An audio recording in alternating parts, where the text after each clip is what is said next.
Just days from now, the Treasury could run out of cash with no money to pay bills. As Fox's Caroline Shively reports, there are dire warnings out of Washington as negotiations to strike a debt ceiling deal continue. We're optimistic we may be able to make some progress. I think at the end of the day, we could find common ground. President Biden and House Speaker Kevin McCarthy sounded upbeat ahead of their debt limit negotiations Monday night. After the meeting, McCarthy said they'd made progress, but no deal. The speaker wants spending cuts, but not in defense. Like any household, like any business, like any state government, when you're this far out of whack, you have to spend less than you spent last year.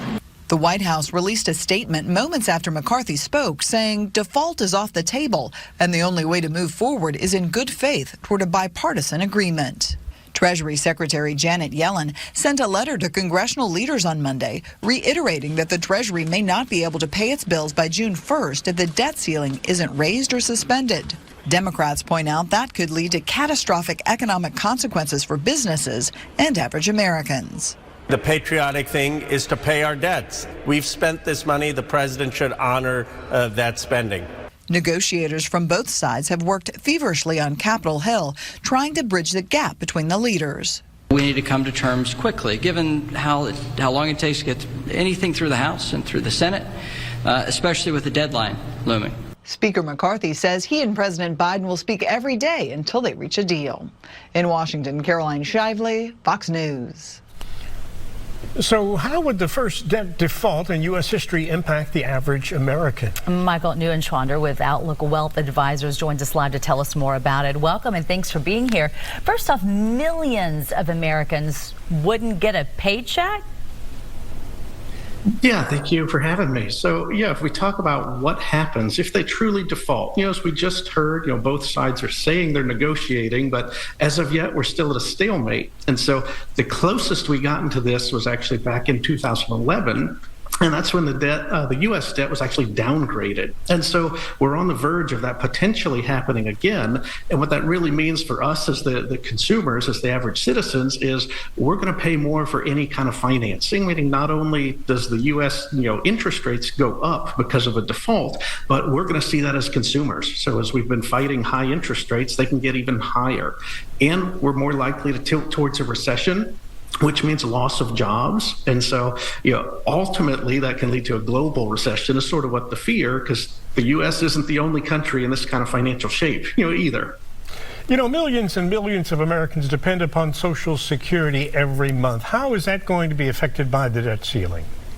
So as they have to make those tough decisions, if we truly default, as Janet Yellen has kind of set that June 1st deadline, the things that the government pays routinely are what are in danger of not being paid. So one of those big ones is Social Security.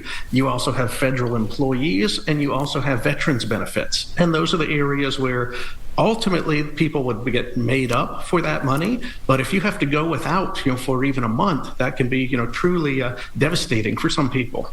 And what's scary is the thought of loss of jobs. We've heard millions of jobs could be lost if this default lasts just 1 week. So what would you suggest right now? I mean, is there some pretty big concern that could happen? There is. I mean, if we look at history, we can say we haven't gotten actually defaulted before, but we are on the precipice, if you will. And so if they don't, get this done, ultimately, it kind of comes to each of us to begin to protect ourselves. Meaning the basic things you can begin to do. Make sure you have that emergency money, saved. Make sure you're not taking on any more risk than you need to. Maybe perhaps don't go buy the new car this week, if you don't need to. And likewise, you make sure that you've got, if you do have debt, working towards paying that down, as well. So we may be in for a bumpy road over the short term, but ultimately, I still believe, they will come to some sort of resolution. We're all hopeful. And so whatever volatility or downturn we may see, hopefully will be relatively short, in nature. So don't do anything, out of panic, or fear in the short run.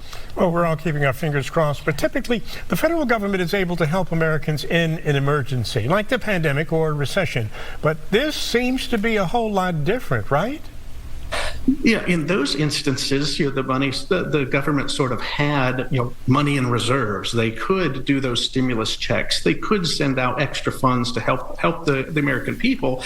In this case, they simply don't have the money. From a consumer perspective, it's almost like somebody who's run up a credit card and they're having to go ask for a higher credit limit. Well, right now, Congress is the one who controls that credit limit. So if they can't come to an agreement, there is no extra money for the government to be able to help people with.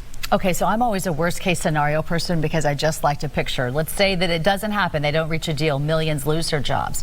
How quickly do we start to recover so that those people get those jobs back?